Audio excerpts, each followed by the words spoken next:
Oakland, California.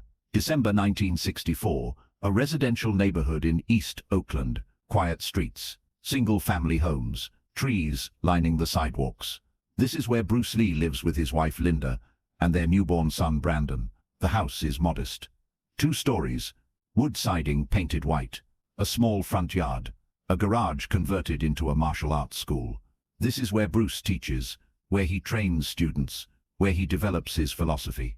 Inside the converted garage, the space is simple. Wooden floor, mirrors on one wall, a heavy bag hanging in the corner, training equipment scattered around. Wing Chun wooden dummy, focus mitts, jump rope. No decoration, no ceremony, just functional space for functional training. This afternoon, Bruce is teaching a private class. 6 students, 3 are Caucasian, 1 is African American, 2 are Chinese.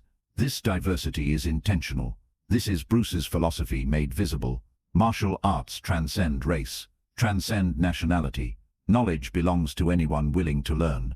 Bruce is 24 years old, 5'7", 135 pounds. He wears simple black training pants and a white t-shirt. He is demonstrating Chi Sao, sticky hands training, a Wing Chun sensitivity drill.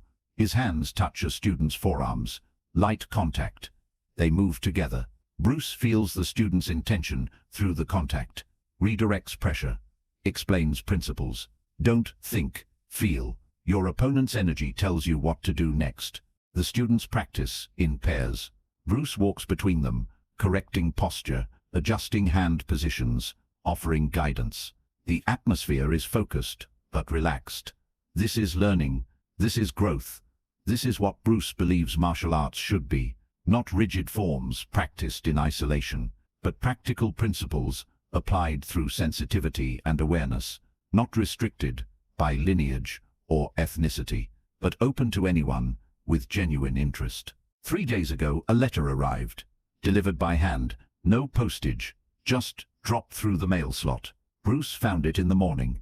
The envelope was formal, his name written in elegant Chinese characters. He opened it, read the contents. His expression did not change, but Linda saw something in his eyes. Concern, maybe anger. "What is it?" she asked. Bruce handed her the letter. "Read it." The letter was written in Chinese. Linda's Chinese was limited, but she understood enough. The message was clear, formal, accusatory. Bruce Lee was violating tradition by teaching non-Chinese students. He was dishonoring Chinese martial arts by mixing Wing Chun with other styles. He was betraying his culture by sharing secrets with outsiders. The letter demanded he stop, close his school to non-Chinese students, return to pure traditional teaching, or face consequences.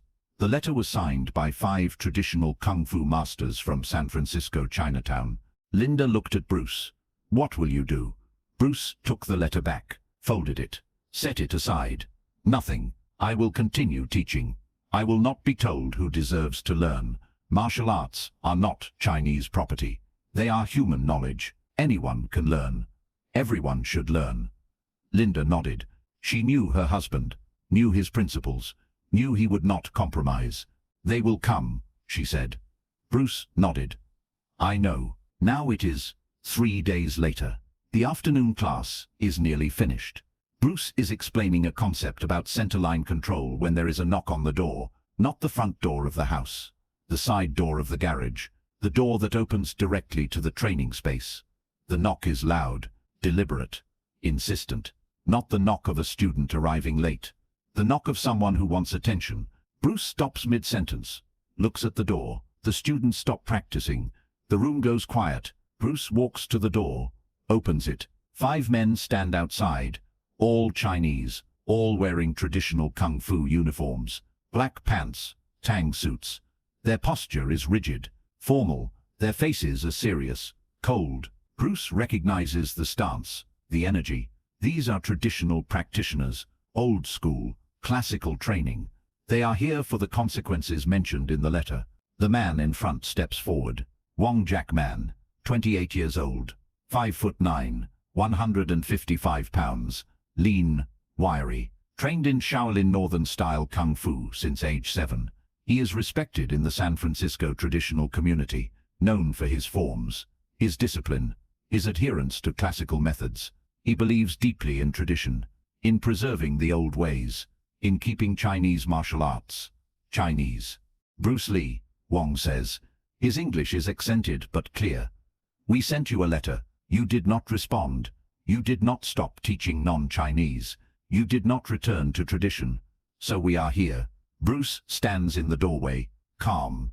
His students are behind him, watching, listening. I received your letter, Bruce says. I chose not to respond. I will teach who I want, how I want. You have no authority over me. Wong's jaw tightens. We have the authority of tradition, of culture. You are Chinese. You learnt Chinese martial arts. You have a responsibility to protect that knowledge, not give it away to outsiders. Bruce shakes his head. Martial arts are not possessions. They are ideas. Ideas belong to everyone. I will not restrict knowledge based on race. Wong steps closer. The four men behind him shift, ready. Then we challenge you. Traditional challenge. If you lose, you close your school to non-Chinese students. You stop mixing styles. You return to pure Wing Chun. If you win, we leave you alone. We will not bother you again. Bruce considers. He could refuse, could close the door, but that would not solve anything. The challenge would remain. The pressure would continue, and he would always wonder if he could have defended his principles. When? Bruce asks. Wong's expression is hard. Now right here. Witnesses only. No rules. Traditional challenge. Bruce looks at his students, looks at Wong, looks at the four men behind Wong. Wait here. He closes the door, turns to his students. Class is over. Please go to the house.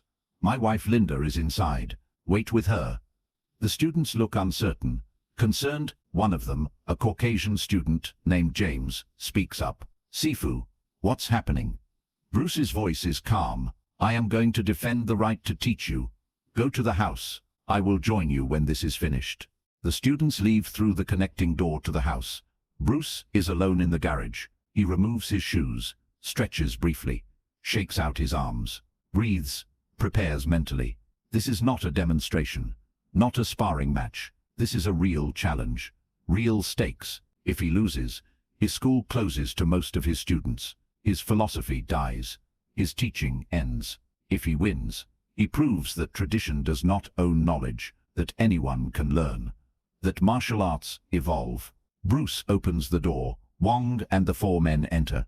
The garage is small, maybe 20 feet by 20 feet, not much room. The four men position themselves along one wall. Witnesses, judges. Wong walks to the center of the space. Bruce closes the door, walks to face Wong.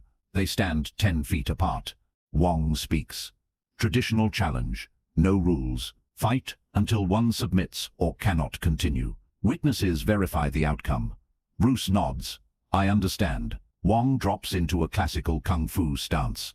Front stance. Hands in guard position. Weight forward. Textbook. Traditional form. Bruce stands naturally. Feet shoulder width apart. Hands relaxed at his sides. No classical stance. Just natural readiness. Wong's eyes narrow. This lack of form is exactly what offends him. This is the disrespect, the betrayal of tradition. Second one. Wong attacks. Traditional technique. Straight punch. Northern Shaolin style. Clean form, fast execution. His fist drives toward Bruce's face. Bruce's hands move. Left hand intercepts Wong's wrist. Right hand strikes toward Wong's midsection. Simultaneous defense and attack. Wing Chun principle, but modified. Faster, more direct. Wong's punch is redirected. Bruce's strike lands light on Wong's ribs. Controlled, proving the opening. Not damaging. Yet, second 4, Wong resets. Tries a different angle. Side kick. High. Aimed at Bruce's head. Traditional Shaolin kicking technique. Impressive. Athletic. Bruce shifts offline. Minimal movement. The kick passes. Wong's balance wavers as his foot comes down. Bruce steps in. Close range. Wing Chun distance. His hands are on Wong's shoulders. Light pressure. Controlling structure.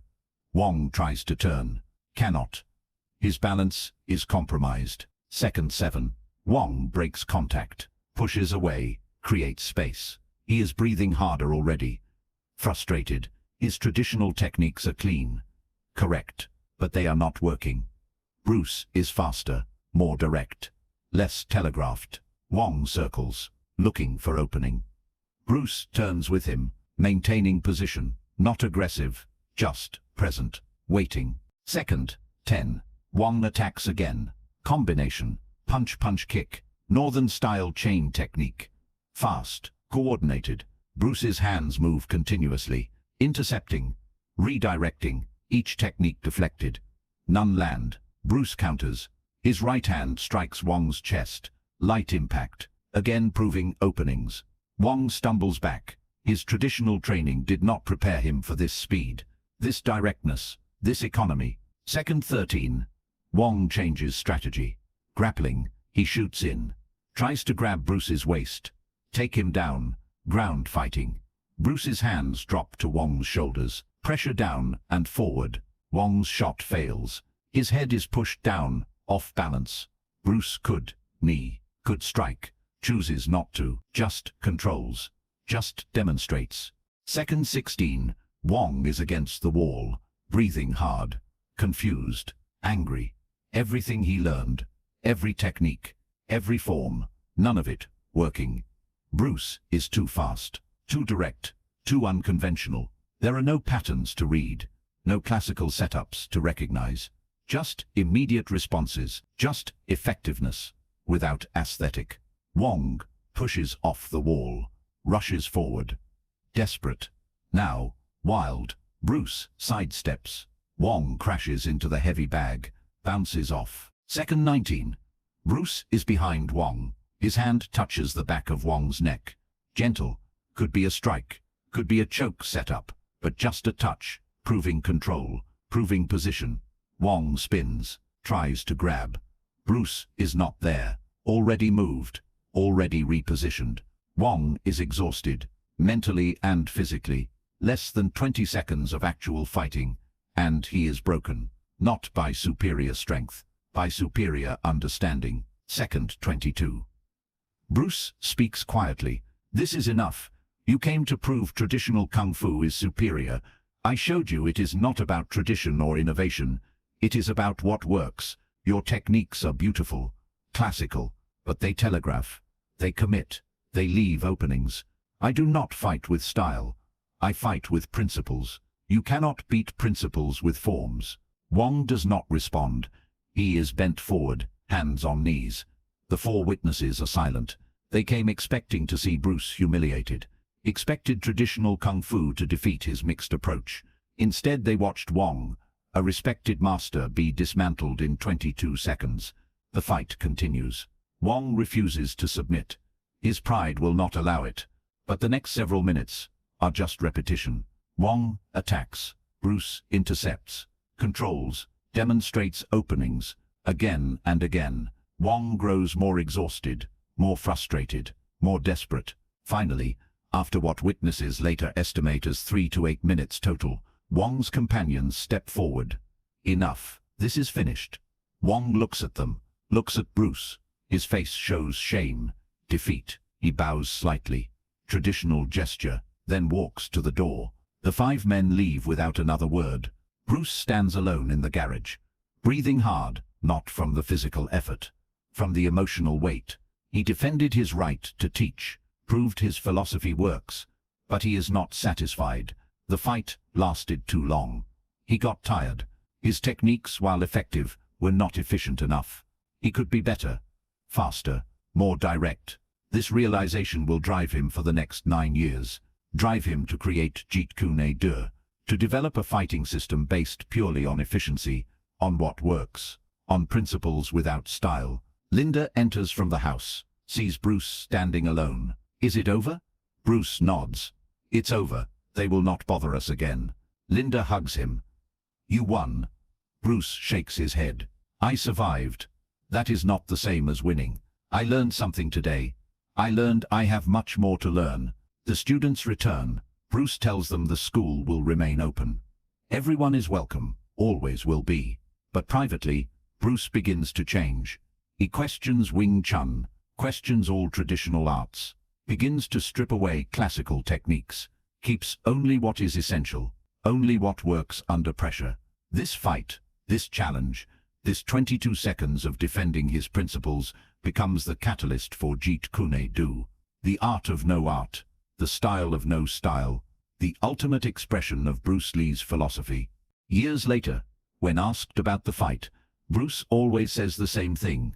Wong Jack Man was a good martial artist, skilled, disciplined, but he fought with tradition. I fought with necessity. Tradition lost, not because it was wrong, because it was incomplete. That fight taught me that any style, any system, any tradition can be surpassed by simple effectiveness. That was the day I stopped being a Wing Chun practitioner and started becoming a martial artist.